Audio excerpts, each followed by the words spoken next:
नमस्कार, जय महागुरु श्री श्री बोधि धर्मन। हम लोग त्रिपुरा कुंफू टीम से हैं।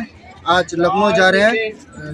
14 नेशनल कुंफू चैंपियनशिप के लिए जा रहे हैं। टोटल हम लोग 15 प्लेयर्स हैं, जिनमें सीनियर्स, जूनियर, सब जूनियर, गर्ल्स, बॉयज सभी हैं, जिनके नाम मैं अभी बताने जा रहा हूँ।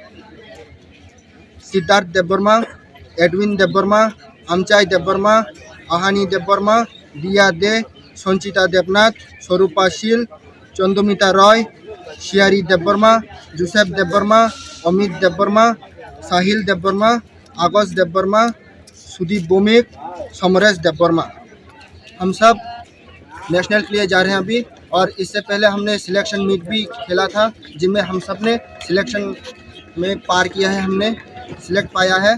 और अभी नेशनल जाने के बाद हमारी यही कोशिश रहेगी कि हम ज़्यादा से ज़्यादा मेडल ला सके त्रिपुरा के लिए, स्टेट के लिए, खुद के लिए, अपने मम्मी डैडी का नाम रोशन कर सके, अपने कोच का नाम रोशन कर सके, त्रिपुरा का, अपने स्टेट का नाम रोशन कर सके। इसलिए आप लोगों की सपोर्ट की बहुत ज़रूरत है हमें। प्लीज़ सपोर्ट करें और आप लोग दुआ करें कि हम लोग अच्छे से खेल के आ पाए और त्रिपुरा का नाम अच्छे से रोशन कर पाए। Thank you.